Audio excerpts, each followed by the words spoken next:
Teman-teman, sebagai seorang bapak rumah tangga yang sedang belajar bertukang, sebetulnya peran sebuah pahat kayu manual itu penting apa enggak teman-teman ya? Kalau menurut saya cukup penting teman-teman ya. Jadi perannya itu hampir mirip dengan palu ataupun gergaji ya. Cukup vital untuk perbaikan ataupun pembuatan barang-barang rumah tangga teman-teman. Jadi ini saya punya pahat baru, mereknya Haston teman-teman. Barangnya seperti ini.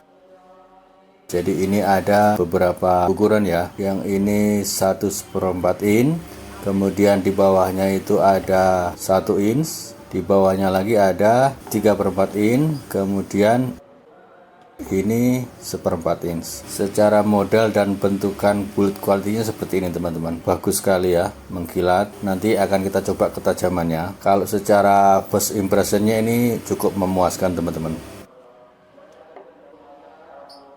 Kemudian untuk gagangnya ini dari plastik apa ya ini namanya ya, plastik ABS mungkin ya, nggak tahu, pokoknya plastik keras, plastik PVC keras gitu. Kemudian ada besinya, besi di atasnya ini.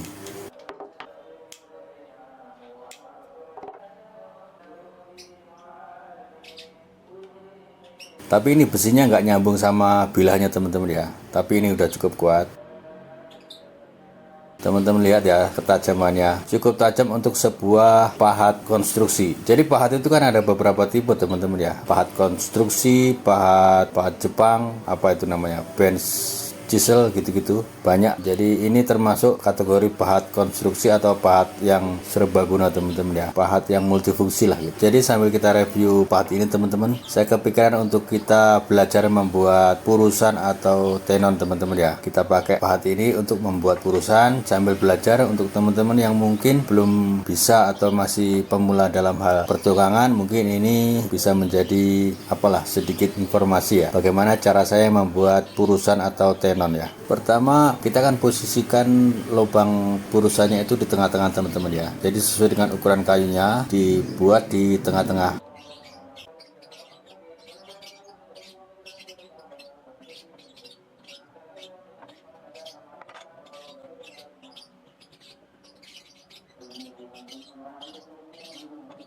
Kemudian digaris, teman-teman perhatikan aja cara saya menggaris ya. Kalau lebih gampang lagi, kalau teman-teman punya purusut itu lebih gampang lagi. Cuman kalau nggak punya ya pakai penggaris seperti saya ini bisa. Pada prinsipnya yang penting ada tanda untuk gimana kita akan melubangi purusannya ini ya teman-teman ya.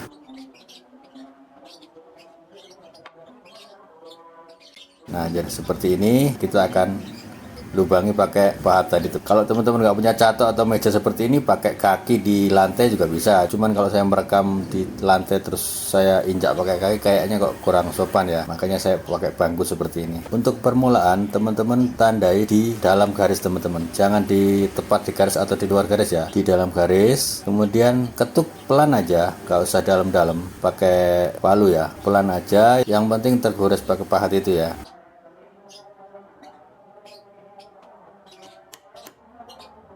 Tidak sulit memahat itu teman-teman ya. Biasanya teman-teman itu alasannya nggak sabar, lama segala macam. Padahal kalau dinikmati nggak begitu membosankan juga teman-teman ya. Asik gitu. Teman-teman bisa coba sendiri nanti di rumah ya.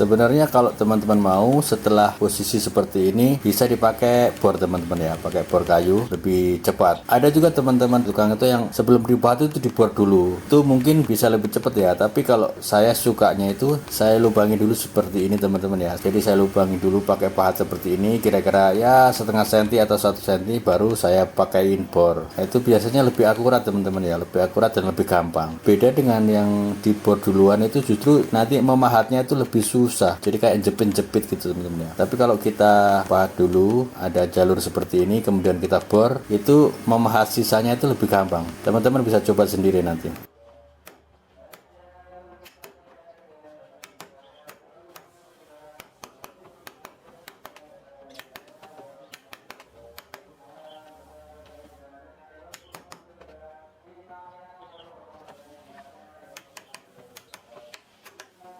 Setelah kira-kira seperti ini baru bisa kita bor kalau memang kurang dalam ya, karena memang kalau pakai pahat terus gini, kalau dalam memang semakin lama semakin sulit karena pergerakannya itu semakin sempit ya. Mau nggak mau harus pakai bor biar lebih gampang.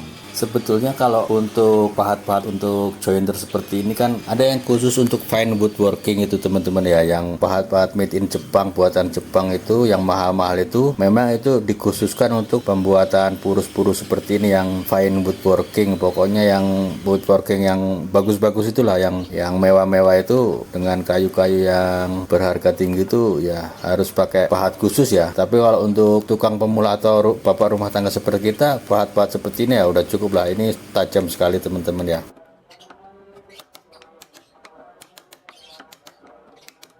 Ini kan kayu jati Belanda teman-teman ya. Jadi kalau kayu jati Belanda itu sebetulnya empuk, tapi tidak begitu mudah juga untuk dipahat teman-teman, karena dia terlalu empuk. Jadi dibutuhkan pahat yang memang betul-betul tajam biar bisa dipahat. Karena kalau pahatnya nggak tajam biasanya itu malah apa ya, mendal gitu teman-teman ya. Jadi kayak malah rusak, seratnya itu malah rusak ke dalam gitu. Kalau kayu yang kayu jati itu justru lebih gampang dalam hal memahat teman-teman ya. Nah setelah seperti ini teman-teman, ini dalamnya kira-kira 4 cm, kita akan buat tenonnya, tusuknya teman-teman ya. Ini kayunya jelek nggak apa-apa ya teman-teman ya. Kita ukur dalamnya, kemudian kita akan tandai semuanya.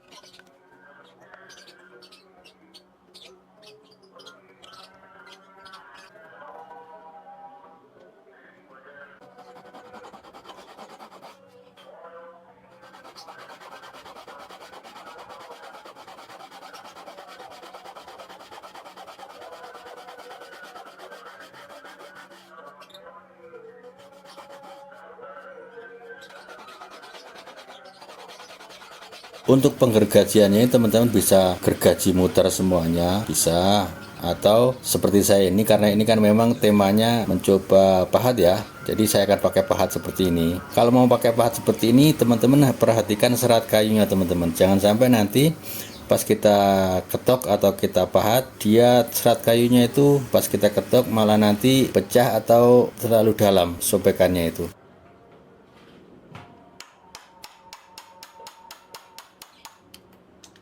Nah kalau ini terlihat sobekannya kan ke atas, ini relatif aman teman-teman ya. Jadi bisa dipapras sampai ke garisnya itu. Paprasnya di atas garis teman-teman ya, di luar garis. Jadi nanti biar bisa disetting lagi setelah sudah mau jadi. Nah, ini kan seratnya ke atas ya. Pasti nanti yang di bawahnya itu seratnya ke dalam. Nah itu yang harus hati-hati.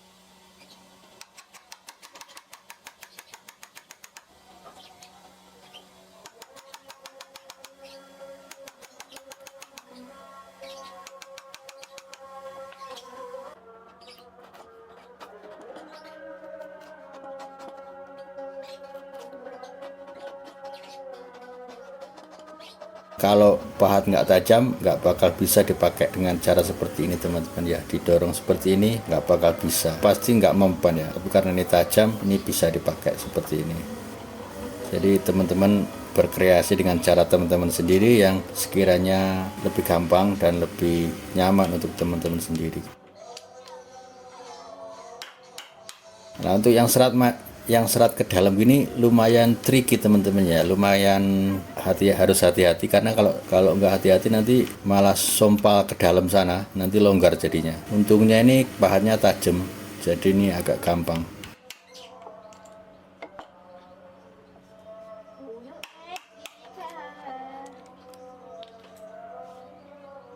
Siapa tagnya ini? Hah? Nggak ada.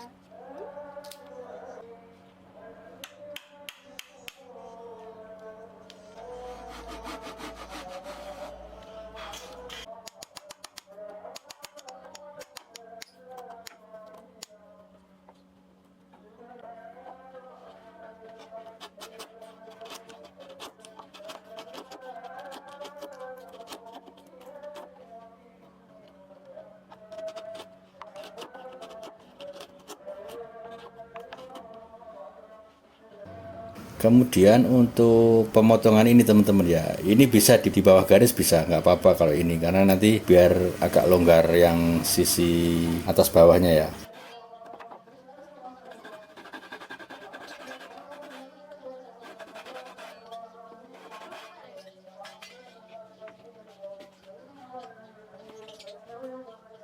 Kemudian biasanya ada juga yang bingung pakai sisi yang miring bevel atau sisi yang lurus. Sebenarnya mau lurus mau miring itu ya semuanya itu dibikin untuk digunakan teman-teman ya. Jadi kalau sekiranya teman-teman harus menggunakan yang miring ya pakai miring. Kalau yang memang membutuhkan pakai yang lurus ya pakai yang lurus gitu teman-teman ya. Tapi harap diperhatikan kalau pakai lurus tuh biasanya dia makannya tuh dalam.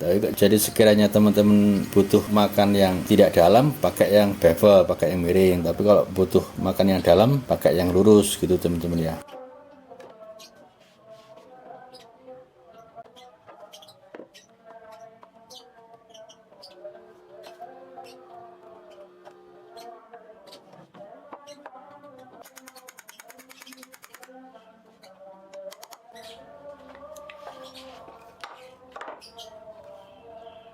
Setelah seperti ini kita coba teman-teman. Ini sudah mau pas, tinggal dirapin sedikit yang kira-kira masih bejendol ya. Bejendol itu apa? Pokoknya dirapi-rapin aja. Baik dari tenornya ini juga sama lubangnya burusannya itu juga dirapin teman-teman ya. Kalau kira-kira masih ada yang melendung-melendung dirapin lagi.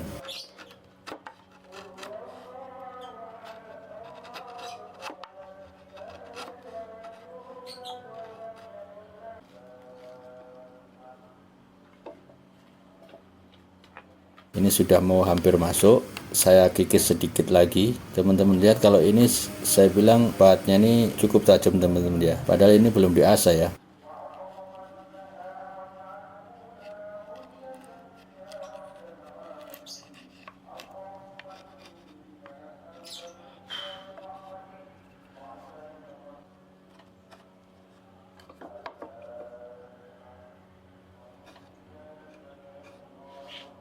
Sudah jadi sepertinya ini teman-teman ya. Sekarang kita coba.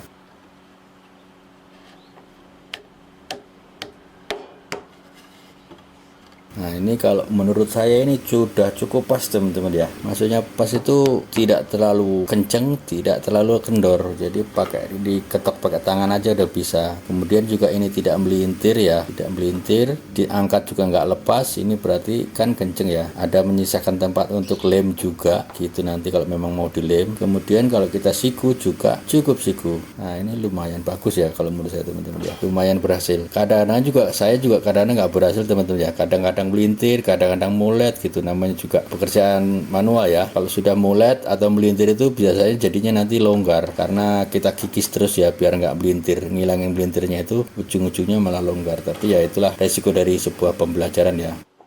Kemudian kesimpulan saya ini pahat Haston ini cukup bagus teman-teman. Ini belum saya asah dan mungkin nggak akan saya asah sebelum tumpul teman-teman ya. Karena mengasah pahat itu juga butuh ilmu dan teknik teman-teman ya. Jadi ininya harus benar-benar siku. Kemudian bevelnya ini harus benar-benar rata teman-teman ya.